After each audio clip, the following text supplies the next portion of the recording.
Okay, so I'm going to adjust the brakes on one of my trailers. I've got this 40-foot long deal here, 3-axle, and every once in a while you got to adjust the brakes. So, you know, you got to get the wheels off the ground so they'll spin freely, so you can get behind there safely and do it. Well, you can use a jack and go through all that and, you know, jack it up on the frame or the suspension, however you want to do it, and crawl around. But the way I found to do it was really unique. Is I take a block, I put it in front of the wheel, and see, I put that little wedge of wood. That's just enough to help that wheel get up on top of that block. So I'll put this one and that one in there. There's my other block. And now when I pull this forward up on top here, you're going to see these two wheels then will spin freely, and I can adjust them or do whatever I got to do. If I have to, you know, maybe service the wheel bearings or something, I can do that rather than having to use a jack, and I'll have 4 wheels up off the ground at any one time. So then when I get done doing those 4, I simply take this and put it on the back and then back it up on top of there. But you got to have that little block of wood. If you try to use a ramp, first time I did it, I tried to use a ramp to do that, and I couldn't get enough because the ramp was so shallow, the back tire here would touch it, and I would only reveal this one to be able to be worked on.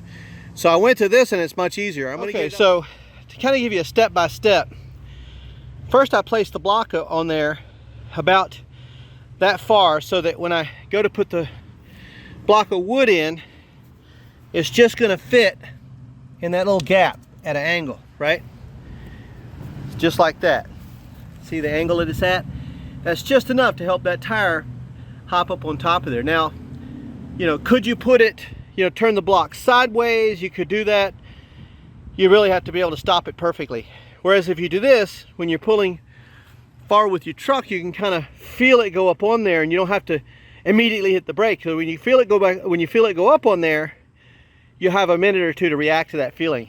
But as you can see, when that tire goes up, it's just enough angle. And I'll show you what that looks like. Okay, so now you can see that the little block of wood, it kind of pushed forward because that block slid forward just a little bit, but that's typical. I mean, it's just the way it happens. But as you can see, that wheel's up on there, and these 2 wheels are now free spinning. Okay, and then so this one's free spinning too. Now, the way you can really check the brakes on these Dexter axles, if you push it, it should stop fairly easy by itself like it's doing. That one probably needs a little bit of adjustment. It shouldn't quite be rolling that far. Let's go around and look at the other side.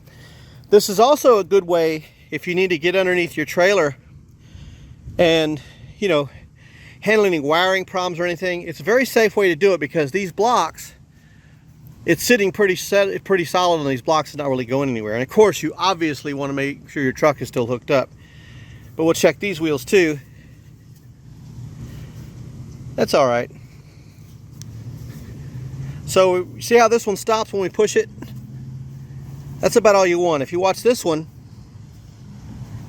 got a little bit more turn, but it's fine. So we really just need to adjust the one on the other side over there, and we'll crawl underneath there and do that. I'm also going to check a wiring problem I've got back here. You can see right here, that little side light, that something grabbed the wire and it pulled it loose. Anyway, that's how you can adjust the brakes on your trailer, and I'll take this one down when I'm done, move it to the back, and then back up on top of it just like I did.